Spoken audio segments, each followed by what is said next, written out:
কালের কুটিল গতিতে কিছুদিনের জন্য লুপ্ত হয়ে গেছে, মানে হারিয়ে গিয়েছে। আবার সেই চৈতন্য দেবের প্রত্যাদেশ ক্রমে শ্রীভক্তি বিনোদ ঠাকুর যাবতীয় প্রমাণ সহ আবার এই মায়াপুর আবিষ্কার করে। সেই পূর্বের কথা মতো নন্দ মহারাজ হয়েছেন জগন্নাথ মিশ্র, আর উত্তর নদিয়ার অন্তর্গত দিল্ল পুষ্করিণী গ্রামে নীলাম্বর চক্রবর্তীর কন্যা রূপে মা যশোদা হয়েছেন সচী দেবী। যথাসময়ে সচী দেবীর সঙ্গে জগন্নাথ মিশ্রের বিবাহ হওয়ার পর সচিমা আমার পরপর 8টি কন্যা সন্তান প্রসব করে। প্রসব করার মাত্র সঙ্গে সঙ্গে সেই সন্তানগুলি মারা যায়, আর সেই কন্যার শোকে শোকাতুর হয়ে পড়ে সচিমা। জগন্নাথ মিশ্র বলে উঠল, ওগো সচী, তুমি এমন ভাবে কেঁদো না, কেন না, জন্মিলে অবশ্য মরণের শাস্ত্রে তা আছে লিখা। তুমি এমন ভাবে কাঁদো না গো সচী, তুমি এক কাজ কর, আমার কথা শোনো, তুমি শালগ্রাম শিলার পূজা করে চলো। তাই যে মায়েরা, এই যে বাবা, এই শালগ্রাম শিলা, এই শালগ্রাম শিলাটি কে? এই শালগ্রাম শিলাটি হচ্ছে প্রভু নারায়ণ। এই শালগ্রাম শিলাটি হচ্ছে একটা কালো পাথর, যেই পাথরটাকে দেখে যেন মনে হবে সেই পাথরটাকে যেন কিছুতে খুঁড়ে খুঁড়ে খেয়েছে। তো আপনাদের মনে প্রশ্ন জানতে পারে, আপনারা আমাকে বলতে পারে যে প্রভু নারায়ণ তিনি আজকে মত্ত ধামে সামান্য একটা কালো পাথর রূপে কেন বিরাজ করছে? কেন বিরাজ করছে তার ছোট্ট একটা কথা বল। শঙ্খচূড় নামক এক দৈত্য ছিল, যে শঙ্খচূড় দৈত্য ব্রহ্মার উপাসনা করেছিল। ব্রহ্মার উপাসনা করে ব্রহ্মাকে সন্তুষ্ট করে বর চেয়েছিল যে আমাকে অমরত্ব বর দাও। ব্রহ্মা বলেছিল, শোনো শঙ্খচূড়, তোমাকে আমি অমরত্ব বর দিতে পারবো না, তবে শুনে রেখো, তোমার স্ত্রী অর্থাৎ তোমার সহধর্মিণীর যতদিন সতীত্ব বজায় থাকবে তুমি ততদিন অমরত্ব বর লাভ। তোমাকে কোনো দানবে, কোনো মানবে কেউ তোমাকে মারতে পারবে না। কিন্তু ভালো করে শুনে রেখো, যদি তোমার সহধর্মিণী, যদি তোমার স্ত্রীর যদি সতীত্ব নষ্ট হয়ে যায়, তুমি কিন্তু সঙ্গে সঙ্গে মারা যাবে। এই বর প্রাপ্ত হয়ে গেল শঙ্খচূড়। শঙ্খচূড় মনে মনে চিন্তা করলো, আমি যে বর প্রাপ্ত, যে আমার স্ত্রীর যতদিন সতীত্ব বজায় থাকবে ততদিন আমি অমরত্ব বর লাভ করব, তাহলে তো আমাকে সতী রমণীকে বিবাহ করতে হবে। কাকে বিবাহ করলো? না, সতী তুলসী। এই সতী তুলসী কিন্তু বিবাহে রাজি ছিল না, বিবাহে রাজি ছিল না, এই বিবাহ করতে চাইনি। কেন জানি? এই সতী তুলসী শিশুকাল থেকে তার জীবন যৌবন সবকিছু প্রভু নারায়ণের চরণে সমর্পণ করেছে। তার এই হৃদয় সিংহাসন, তার এই দেহ মন্দিরে প্রভু নারায়ণকে স্বামীর সিংহাসনে বসিয়েছিল। এই সতী তুলসী ছোটবেলা থেকে প্রভু নারায়ণকে স্বামী জ্ঞানে জানত, তিনি ছিলেন তার ইহকাল, তার পরকাল। কিন্তু শঙ্খচূড়ের সঙ্গে যখন বিবাহ হয়ে গেল সতী তুলসী, তখন সতী তুলসী সতী রমণী তো তার যেমন নিয়ম, সেদিন থেকে শঙ্খচূড় দৈত্যকে আবার সেই হৃদয়ের সিংহাসনে, মনের সিংহাসনে জায়গা দিয়ে দিল। সেই শঙ্খচূড় দৈত্যই ছিল তার ইহকাল, তার পরকাল। এদিকে শঙ্খচূড় সতী তুলসীকে বিবাহ করে তার অহংকার হলো যে আমার যখন সতী তুলসী আছে আমার আর কোনো চিন্তা নেই। তাই এই শঙ্খচূড় দেবতাদের উপর আক্রমণ করতে লাগলো। দেবতাদের উপর আক্রমণ করে সেই স্বর্গরাজ্য দখল করে স্বর্গরাজ্য থেকে দেবতাদেরকে বিতাড়িত করে দিল। আর এই দেবতারা তারা যে ত্রাহি ত্রাহি করে এদিক ওদিক ঘুরে বেড়াচ্ছে, তারা চারিদিকে শুধু লুকিয়ে লুকিয়ে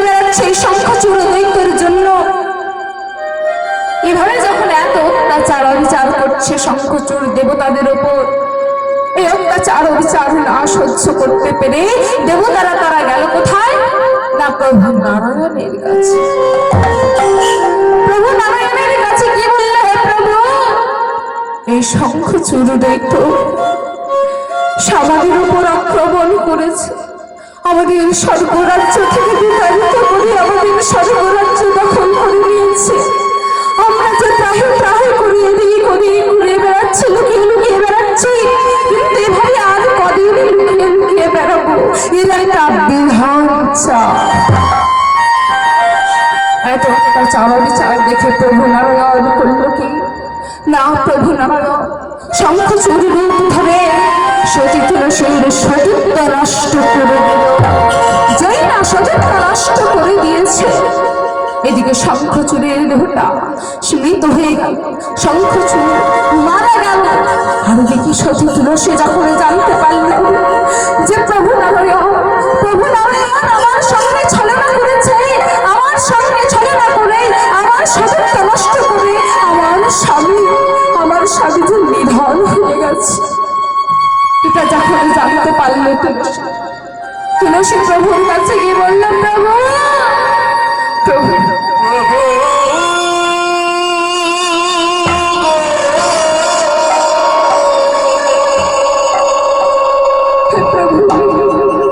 আমি শিশুকাল থেকে আমি আমার জীবন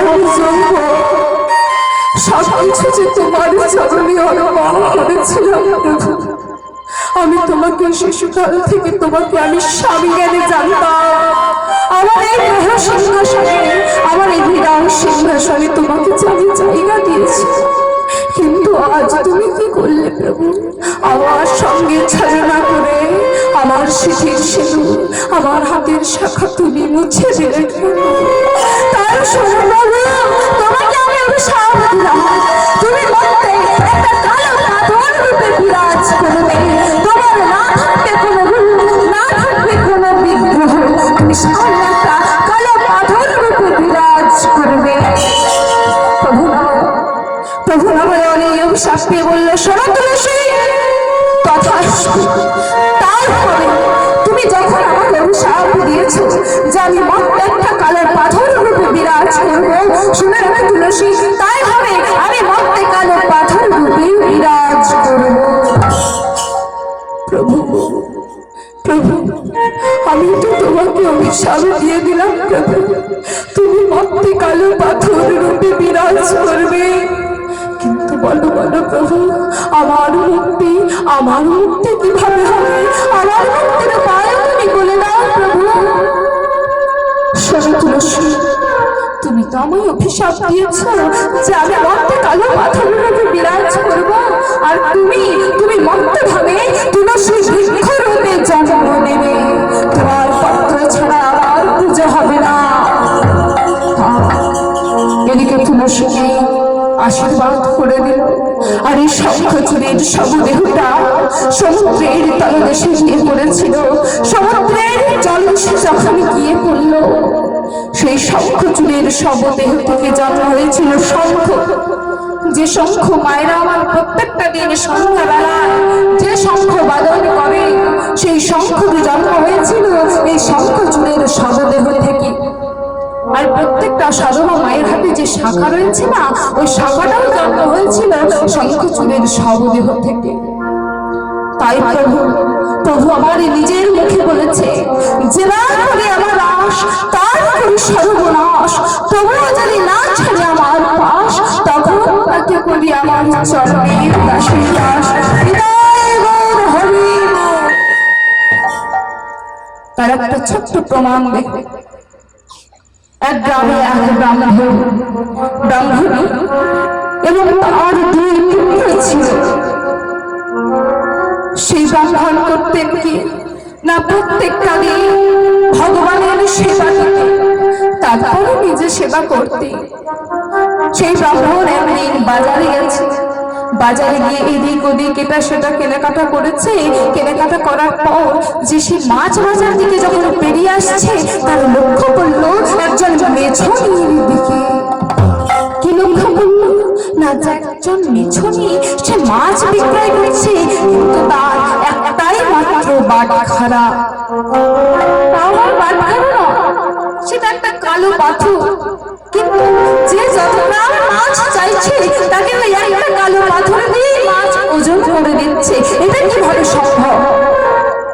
কিছুক্ষণ দেখার পর ব্রাহ্মণ মেছুনির কাছে গিয়ে বলল, রে মেছুনি, ওরে মেছুনি, তোর ওই কালো পাথরটা আমায় একবার দেখতে দিবি?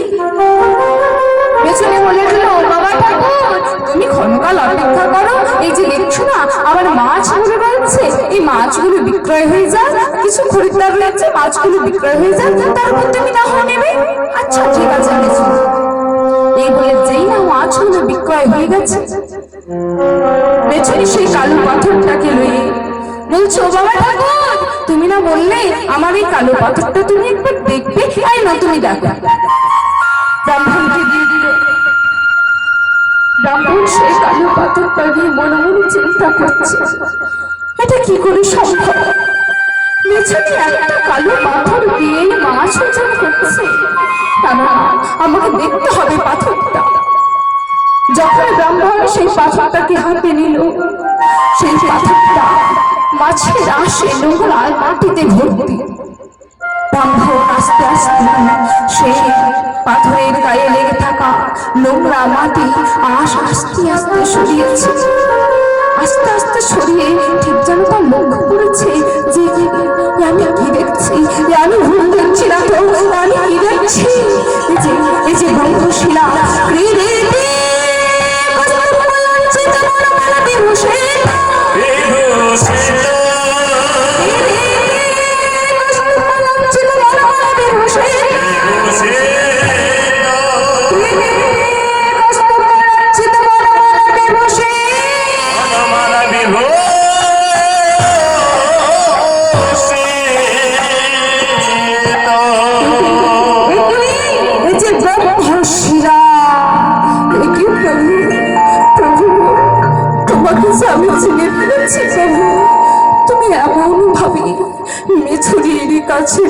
মাছের মধ্যে নোংরা রাশের মধ্যে পড়ে আছে।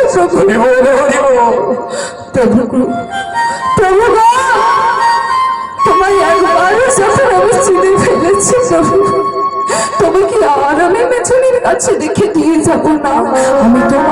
আমি তোমায় বাড়ি নিয়ে যাব। আমি বাড়ি নিয়ে গিয়ে তোমার আমি সেবা পূজা করবো। তুমি এমন ভাবে মেছুনির কাছে মাছের মধ্যে নোংরা রাশের মধ্যে তুমি পড়ে আছো।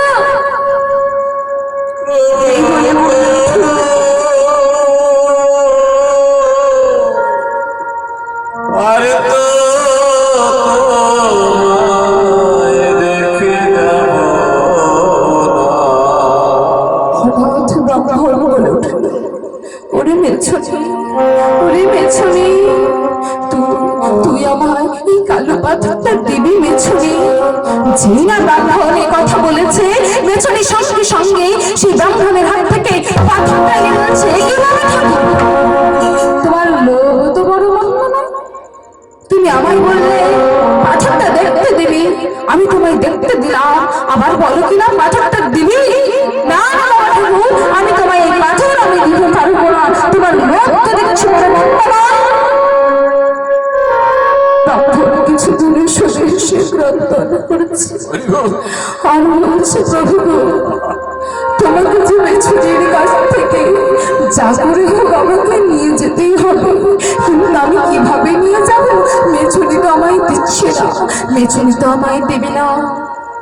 তাই বলল, রে মেছুনি, ওরে মেছুনি, তোরটা কেবলমাত্র একটাই বাটখারা, তা আমার বাটখারা নয়, একটা কালো পাথর।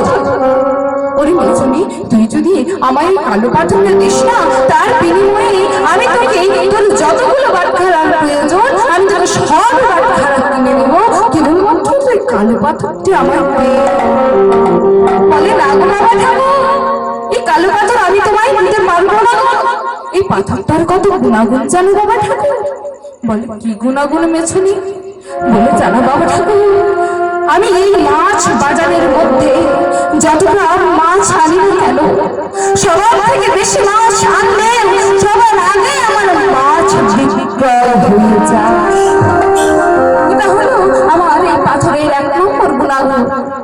ওগো বাবা ঠাকুর, এই পাথরটা আরো গুণাগুণ আছে। বলো রে মেছুনি, কি গুণাগুণ? বলে জানো বাবা ঠাকুর, যে যত গ্রাম মাছ নেয় না কেন আমি তাকে এই একটা বাটখারাতে আমি তাকে ওজন করে দিই। কেউ যদি 500 গ্রাম মাছ নেয় আমি মাছ একদিকে আর এই কালো পাথরটা একদিকে দিই, তাহলে 500 গ্রাম হয়ে যায়। আবার যদি কেউ 1 কিলো মাছ নেয়, মাছ একদিকে আর ওই বাটখারাটা একদিকে হয়ে যায় 1 কিলো। এভাবে যে যত গ্রাম মাছ নেয় আমি তাকে একটা কালো পাথর দিই, আমি তাকে ওজন করে দিই। ওজন কম হয় না আর বেশিও হয় না, সঠিক ওজন হয়। তাই বাবা ঠাকুর আমি তোমায় এই পাথরটা দিতে পারবো না। ক্ষণকাল পর ব্রাহ্মণ মনে মনে চিন্তা করলো, মেছুনি তো এভাবে আমায় দেবে না, কিন্তু মেছুনির কাছ থেকে যে প্রভুকে আমায় নিয়ে যেতেই হবে। আর আমি যদি প্রভুকে না নিয়ে যাই তাহলে প্রভু যে মাছের গন্ধে নোংরা গাছের মধ্যে থাকবে। তাই মনে মনে চিন্তা করলো, আমি যদি মেছুনিকে বহু অর্থের লোভ দেখাই আর অর্থের বিনিময়ে যদি আমি প্রভুকে কিনে নিতে পারি। শ্রদ্ধেয় ভক্তমন্ডলী, ভক্তিমতী মায়ের এবং বাবা, আপনারাই বলুন, এই জগতে অর্থের কার লোভ না? অর্থের কার লোভ না? অর্থের জন্য পিতা পুত্র সম্পর্ক বিচ্ছিন্ন হয়ে যাচ্ছে। অর্থের জন্য ভাই ভাইকে খুন করে ফেলছে, এমনকি নিজের ধর্ম সেটাকেও বিসর্জন দিয়ে দিচ্ছে শুধুমাত্র এই অর্থের জন্য। তাই ব্রাহ্মণ সেই মেছুনিকে প্রচুর অর্থের লোভ দেখালো, অর্থের বিনিময়ে প্রভুকে কিনে নিয়ে ভালো করে নামাবলিটা দিয়ে সেই নোংরাগুলো সরাচ্ছে আর প্রভুকে নিয়ে মনের আনন্দে বাড়ি চলে আসছে। বাড়ি এসে ব্রাহ্মণ প্রভুকে দুধ গঙ্গা জল দিয়ে সুন্দর করে ধৌত করে অভিষেক করে প্রতিষ্ঠান। তারপরে ব্রাহ্মণ মনের আনন্দে সেবা পূজা করে চলে, মনের আনন্দে প্রভুর সেবা পূজা করে চলে। এভাবে সেবা পূজা করতে করতে একাগুলি চিত্রে কয় মনোবাক্যে প্রভুর সেবা পূজা করে চলে। হঠাৎ একদিন ব্রাহ্মণ একদিন রাত্রি বেলায় নিদ্রা যায়, তখন তার স্বপ্নদৃষ্ট হলো কে যেন তার কানে কানে বলে দিয়ে গেল যে, হে ব্রাহ্মণ, তুমি ভালো চাও না, আমাকে তুমি বাদমান হলে তুমি আমাকে সেই মেছুনির কাছে রেখে দিয়ে এসো, নইলে তোমার সর্বনাশ হবে, তোমার সর্বনাশ হবে, তোমার সর্বনাশ হবে। যেটাই স্বপ্ন দেখল ব্রাহ্মণ আর স্থির থাকতে পারল না। ব্রাহ্মণ সেরে করাঘাত করে বলছে, প্রভু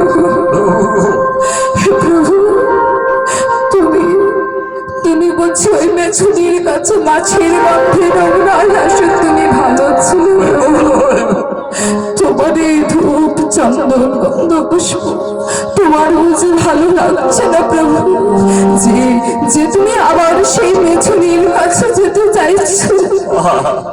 সেই রাত্রিতে ব্রাহ্মণের আর ঘুমেও না। এই স্বপ্ন দেখে ব্রাহ্মণ সেই রাতে আর ঘুমোতে পারল না। ব্রাহ্মণ বলল, শুনে রেখো প্রভু, তুমি আমার যত সর্বনাশ করবে করো না কেন, কিন্তু আমি তোমাকে ওই মেছুনির কাছে মাছের গন্ধে নোংরার মধ্যে আমি রেখে আসবো না। এই বলে সেই রাত্রিতে ব্রাহ্মণের আর ঘুম এলো না। সেই রাত্রিতে আর ঘুমোতে পারল না ব্রাহ্মণ। যেই না প্রাতকাল হয়েছে ব্রাহ্মণের বড় ছেলে সাজে নিয়ে গেছে ফুল আনতে। এদিকে যখন ফুল আনতে গেছে, যেই না ফুল গাছে ফুল তুলতে যাবে, সেই ফুল গাছে ছিল একটা কাল সর্প। সেই সর্পদংশনে তার জ্যেষ্ঠ পুত্র ছটফট করতে করতে ফুল গাছ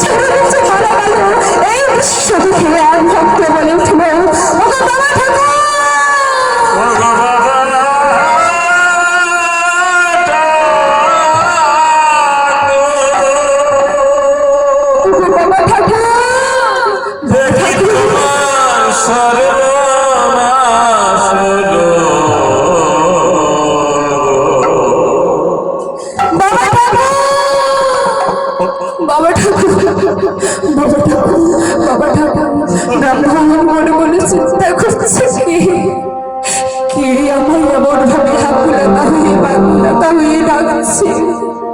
বাইরে বেরিয়ে এসে দেখে এক ভক্ত আমার বাবা ঠাকুর বলে চিৎকার করে উঠেছে, বলো বলো বলো, কেন আমায় এমন ভাবে আকুলতা ব্যাকুলতা হয়ে আমাকে কেন ডাকছে? বলে বাবা ঠাকুর, বলে বলতে বলতে খারাপ লাগে বাবা ঠাকুর, তোমার জ্যেষ্ঠ পুত্র গেছিল শাসনে ফুল আনতে, সেই ফুল গাছে ছিল একটা কাল সর্প, যে সর্পদংশনে তোমার জ্যেষ্ঠ পুত্র মারা গেছে।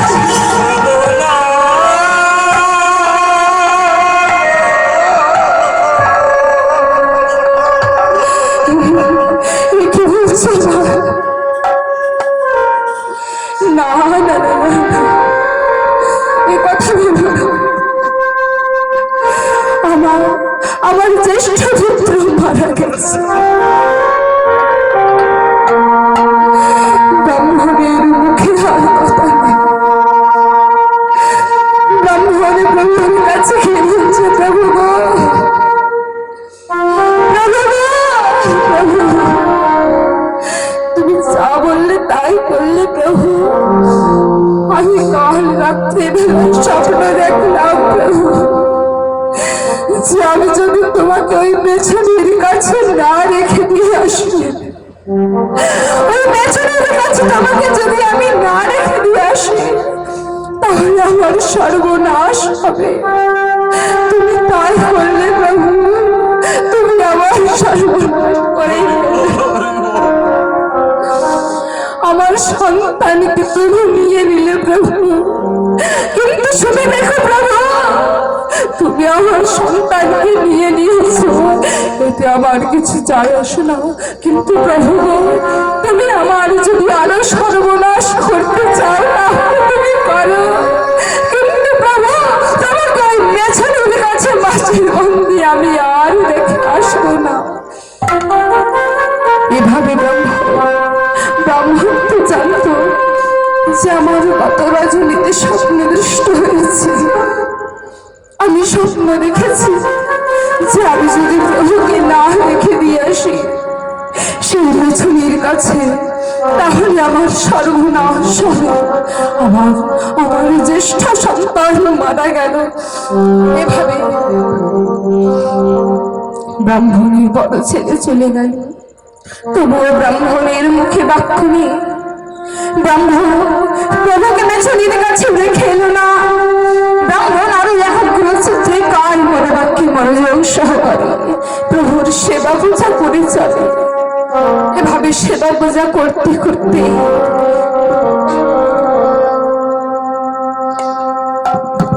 পূজা অর্চনা করতে করতে হঠাৎ করে তার আবার স্বপ্নাবিষ্ট হলো। আবার তার রজনীতে রাত্রে বেলায় এই ব্রাহ্মণ নিদ্রা যায়। তখন তার স্বপ্নাবিষ্ট হল। আবার কে যেন তার কানে কানে বলে দিয়ে গেল, কে যেন সেই ব্রাহ্মণের কানে কানে বলে দিয়ে গেল, হে ব্রাহ্মণ, তোমার জ্যেষ্ঠ পুত্র গেছে, তবু তোমার চেতনা হল না। তুমি যদি ভালো চাইতা, তুমি আমাকে আগামীকাল ওই মেছনির কাছে রেখে দিয়ে এসো, নইলে তোমার প্রাতকালে তোমার আবার সর্বনাশ হবে। যেহেতু এই স্বপ্নাদৃষ্ট দেখেছি, আবার ব্রাহ্মণের সেই রাত্রিবেলাতে আর সেই রাত্রিতে ব্রাহ্মণের আবার ঘুম হল না। ব্রাহ্মণ প্রভুকে ডাকছে আর বলছে, প্রভু, প্রভু, তুমি আমার জ্যেষ্ঠ পুত্র নিয়ে নিয়েছ, তবুও তোমার শান্তি হলো না। আমার জ্যেষ্ঠ পুত্রকে নিয়ে তুমি শান্তি পেলে না প্রভু। তুমি আবার তুমি আবার আমার সর্বনাশ করবে প্রভু, তুমি আবার আমার সর্বনাশ করবে। কিন্তু করো প্রভু, করো, তুমি যত সর্বনাশ করবে করো, তোমার তোমাকে আমি ওই মেছুরির কাছে রেখে নিয়ে আসবো না। সেই রাত্রিতে প্রভু রাজ ব্রাহ্মণীরা আর ঘুম এলো না। এই স্বপ্ন দেখে যে না প্রাতকাল হয়েছে, প্রাতকাল হতে না হতে তার ছোট সন্তান সেও মারা গেল। তার ছোট সন্তান যখন মারা গেল, ব্রাহ্মণের মুখে তো কথা নেই। ব্রাহ্মণ চুল ওঠো, কেননা ব্রাহ্মণ তো জানে যে আমি যদি প্রভুকে মেছুরির কাছে না রেখে দিয়ে আসি তাহলে যে আমার সর্বনাশ করবে। তাই আমার জ্যেষ্ঠ সন্তানকে নিয়েছি, আমার ছোট সন্তানকেও নিয়ে নিল। এভাবে দেখতে দেখতে ব্রাহ্মণ প্রভুর সেবা পূজা করে চলে। দেখতে দেখতে তার ব্রাহ্মণেও চলে গেল, তার ব্রাহ্মণেও মারা গেল। তার ব্রাহ্মণে যখন মারা গেল তখন বলে উঠল, হে প্রভু, প্রভু তুমি যা বললে প্রভু আমার ঠিকই করলে প্রভু, তুমি খারাপ কিছু করোনি, তুমি ভালোই করলে প্রভু। আমি যে এতদিন মায়ার মধ্যে আবদ্ধ ছিলাম, আমি যে মায়ার মধ্যে বঞ্চিত ছিলাম, কিন্তু প্রভু তুমি যে আমার সর্বস্ব নিয়ে নিয়েছ, কিন্তু তুমি যে আমায় মায়া থেকে বঞ্চিত করে দিলে প্রভু। তাই প্রভু এরপর তুমি একা আর আমিও একা। তাই কি বলছে, তুমিও একা আমিও একা, তুমি একা আমি একা, তুমি আমি একা, এর সাথে বলব পূজা, তুমিও একা আমিও একা, এর সাথে বলব পূজা, তুমিও একা আমিও একা,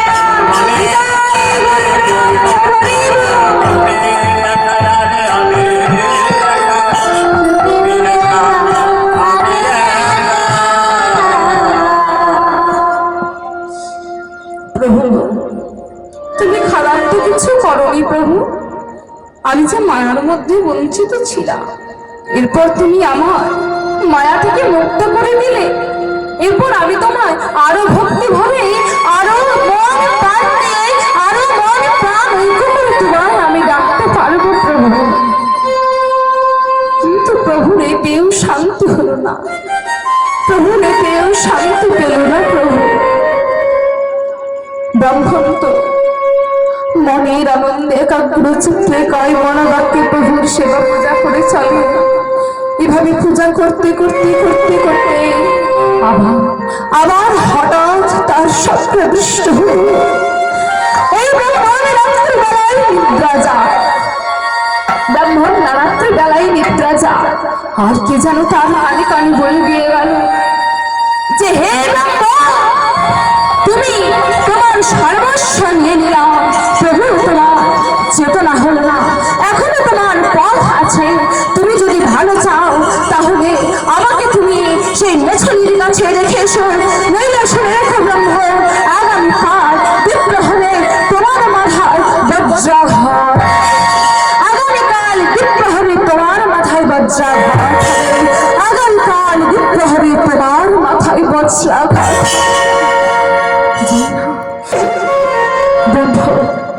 ব্রাহ্মণ আর স্থির থাকতে পারল না,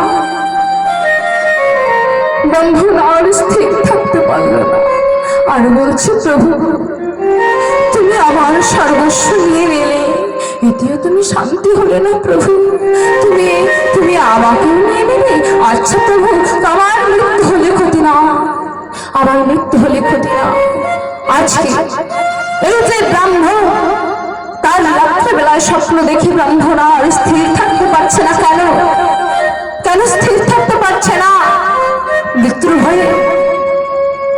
ভয়ে ব্রাহ্মণ স্থির থাকতে পারছে না, তা কিন্তু না। ব্রাহ্মণ মৃত্যুকে ভয় করে না, বলছে, প্রভু আমার যদি মৃত্যু হয়ে যায় এতে আমার কোনো ক্ষতি না, কিন্তু প্রভু আমি যদি মারা যাই, আমি যদি এই জগৎ ছেড়ে চলে যাই, তাহলে তোমার সেবা পূজা কে করবে প্রভু? তোমার সেবা পূজা কে করবে? তুমি আমাকে নিয়ে নিলে, তুমি ভাবছো যে আমি যদি মারা যাই তোমার সেবা পূজা কে করবে, তাই আমি মেছুনির কাছে রেখে দিয়ে চলে আসবো? না প্রভু না, তুমি মেছুনির কাছে রেখে দিয়ে আসবো না। তাই যে না প্রাতকাল হয়েছে, ব্রাহ্মণ পাড়া প্রতিবেশীদের কাছে বলে, তোমরা আমার সর্বস্ব নিয়ে নাও, আমার গাড়ি বাড়ি টাকা পয়সা ঘর দৌড়াতে যা আছে তোমরা সর্বস্ব নিয়ে নাও, তার বিনিময়ে আমার প্রভু সেবা পূজার ভার তোমরা কেউ নাও। সবার মুখে এক কথা, সবাই ব্রাহ্মণকে বলে, তোমার সর্বদেশে ঠাকুরের ভার আমরা কেউ নিতে পারবো না। দেখো ব্রাহ্মণ, দেখো তোমার ওই সর্বদেশে ঠাকুরের ভার জন্য তোমার দুই সন্তান গেছে, তোমার ব্রাহ্মণী গেছে, এরপর তোমার পালা, এরপর তুমিও যাবে। তাই তোমার ওই সর্বদেশে ঠাকুরের ভার আমরা কেউ নিতে পারবো না।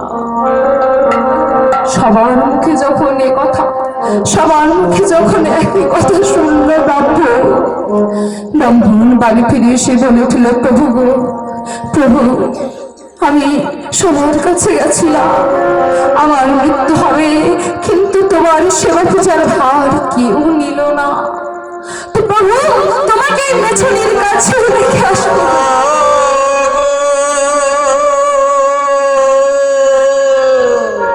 তোমাকে মেছুনির কাছে আমি রেখে আসবো না। আমি তোমাকে নদীর জলে বিসর্জন দিব, কিন্তু তোমাকে আমি মেছুনির কাছে রেখে দিয়ে আসবো না। এদিকে দ্বীপ্রহর ঘনিয়ে আসছে, ব্রাহ্মণ স্নান করে তিলক করে আহ্নিক করে প্রভুকে নামাবলীর মধ্যে লয়ে ঘর থেকে বাহির হয়ে এদিকে মধ্যাহ্ন কাল যত এগিয়ে আসছে, চারিদিকে আকাশ অন্ধকার, কালো মেঘে ঢেকে গেছে, চারিদিকে শুধু বজ্রাঘাতের আওয়াজ। এদিকে ব্রাহ্মণ বেগুলো, চারিদিকে আকাশ কালো হয়ে গেছে, চারিদিকে শুধু নাচ করছে। ব্রাহ্মণ কি করল, প্রভুকে নামাবলীর মধ্যে রেখে প্রভুকে মাথার উপরে নিয়ে বলছে, প্রভু প্রভু যদি বাচ্চা পাবে আমার সুরে আগে তোমার পাবে, আমার সুরে আগে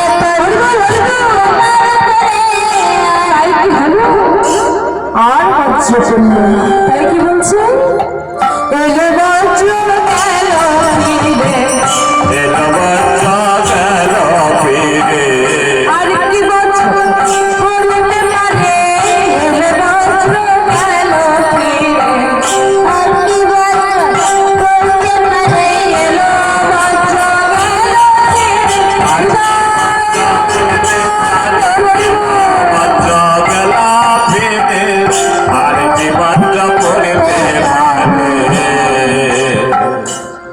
আপনারাই বলুন আর কি বজ্র পড়ে? ব্রাহ্মণের মাথায় আর কি বজ্র পড়তে পারে? আর বজ্র পড়ল না। তাই ব্রাহ্মণ সে প্রভুকে নিয়ে নদীর জল গিয়ে, এক মুখ জলে গিয়ে যেই না প্রভুকে বিসর্জন দেবে নদীর জলে, হঠাৎ থেকে দীর্ঘবাণী শুনতে পেলেন, হে তুমি আমায় আর বিসর্জন দিও না, তুমি আমায় আর বিসর্জন দিও না, তোমায় আমি পরীক্ষা নিচ্ছিলাম, আর সেই পরীক্ষায় তুমি উত্তীর্ণ হয়ে গেছো, যাও তুমি বাড়ি ফিরে গিয়ে আমার আবার তুমি সেবা পূজা করে চলো, আমাকে আর বিসর্জন দিও না। যেই এই দৈববাণী শুনেছে, ব্রাহ্মণ তো মনের আনন্দে প্রভুকে লয়ে মনের আনন্দে নৃত্য করতে করতে বাড়ি ফিরে এসে দুধ গঙ্গা জল দিয়ে আবার ধৌত করে অভিষেক করে প্রতিষ্ঠা করেছে। তো যখন গেছিল তখন মধ্যাহ্ন কাল, ফিরে আসছে তখন অপরাহ্ন কাল, মানে হচ্ছে বৈকাল বেলা। তখন তো বাবা ফুল পাওয়া যায় না, কারণ যে সমস্ত ফুল ফোটে সেই টাইমটাতে ফুল সব খসে পড়ে যায়। আর বাসি ফুলে তো প্রভুর সেবা পূজা হয় না। তাই বলছে, প্রভু প্রভু আজ হয়তো আমি তোমার পূজা দিতে পারলাম না প্রভু। দেখো দেখো, এমন সময় আমি ফুল কোথায় পাবো? আমি ফুল কোথায় পাবো? আজ হয়তো আমি তোমার পূজা দিতে পারবো না গো প্রভু।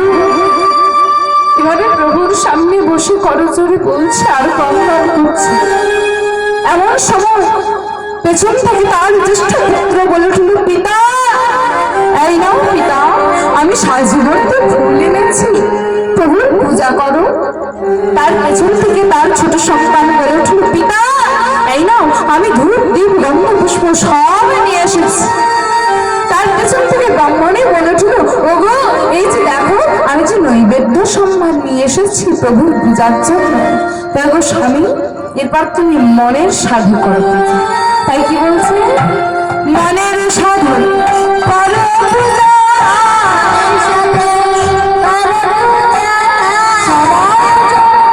এনেছি মোরা মনের সাধু করো পূজা।